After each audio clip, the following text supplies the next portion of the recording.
kind of an inherent conflict between the short-term goals of business and some of the goals which, as a counselor, you're gonna wanna bring to the C-suite, which is to think long-term in terms of corporate image and adhering to higher ethical levels? Right. Well, what you're asking is, how do you sustain a company's success, and that company's success relying very much on stakeholder opinion versus the short-term, what do I do this quarter? What yield do I report to my investors? And that tension is always there. I mean, company CEOs, the C-suite, the leaders, the CFO are under constant pressure to, what do I do this quarter? The stakeholders, starting with investors, do want to see a return now and a recovery now if they're in difficulty. And so that is there. But the CEOs who understand the game, who go back to Jim Collins' book on Built to Last or Moving from Good to Great, understand that this is a long-term perspective, and the focus is on not only the return for this quarter, but longer term. And how do we sustain the long-term deal with our stakeholders? How do we anticipate change? How do we beat the competition over the longer term?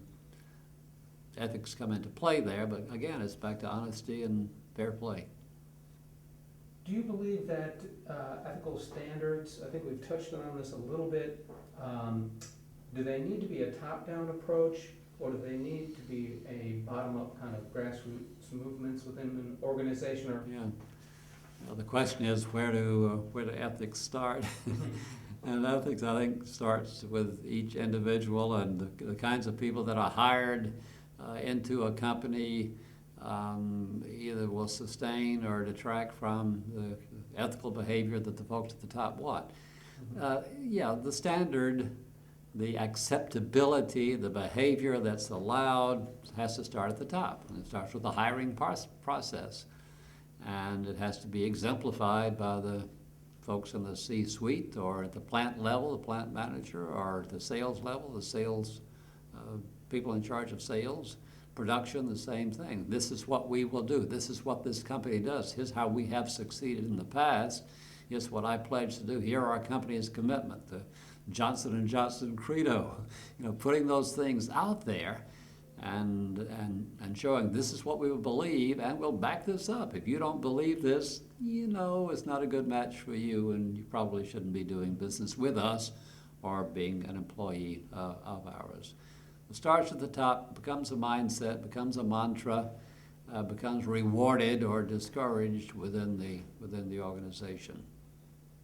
The commitment has to be expressed. I do believe that, and things like credos or our commitments for this year, or this we believe, this is our mission, the corporate mission, will put in some of that belief and language that says we care about people, we care about outcome, we will do no harm and try to leave things better than we found them.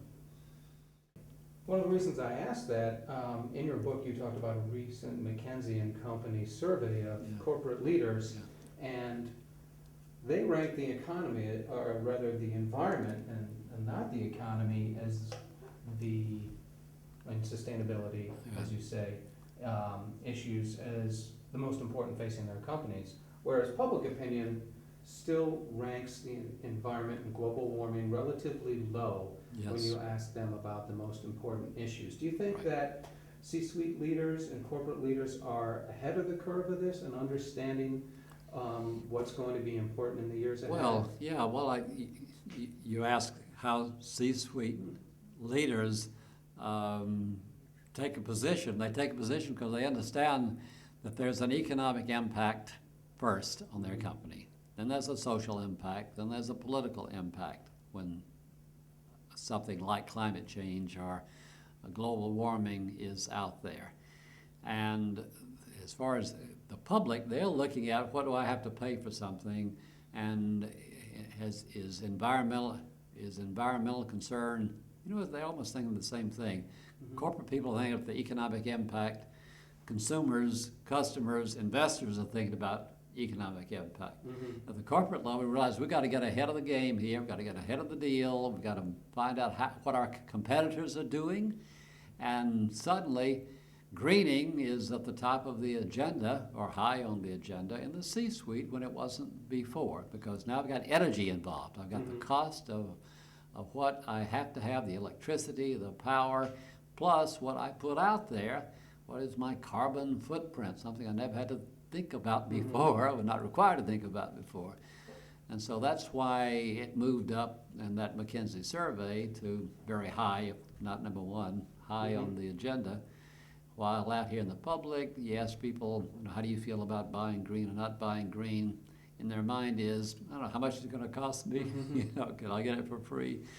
And I like the big box and not the little box, whatever. Those decisions are out there, and that's changeable. That changes all the time. It's interesting that the common perspective may be that consumers are so in tune and care so much about environmental and green issues, and corporate executives don't. But what these surveys shows, it's kind of the opposite. Even though they're both looking about, have to understand the economic impact of what's going on, it's interesting that the survey shows that in reality, corporate leaders may be more attuned to environmental issues and the impact of green sustainability issues, whereas the public is more focused on economic issues first. Yeah. Good example of that is the bill that's now on Capitol Hill, the cap and trade bill that's moving forward. Originally it was called the Climate Change Bill, and now it's the Energy and Security Act. How companies came together with environmental groups to take a position early on. Again, part of the positioning that we talk about in the book, and the formation of the U.S. Climate Action Partnership. U.S. Climate Action Partnership, involving companies such as Duke Energy, Dow Chemical, DuPont, Florida Power and Light, and Environmental Defense, NRDC, all sitting down and figuring, okay, this thing is coming, what sort of commitments can we make? How much reduction in carbon emissions can we all agree on that will make sense? And those getting involved early, taking a stand, positioning the companies to be supportive of the right kind of regulation in order to give the companies some sort of certainty about what they would have to comply with and what's achievable. It does show a social consciousness, but also shows a political awareness that you haven't seen to that extent before, where people involved very early on, collaborating together toward getting the right kind of outcome. And the bill that has emerged from the Energy and Commerce Committee in the House reflects that input from the U.S. CAP. It's very close to what they said. You know, reduction of 2005 standards by 17% by 2020 of carbon emissions, or greenhouse gas emissions, is very close to what the U.S. CAP suggested.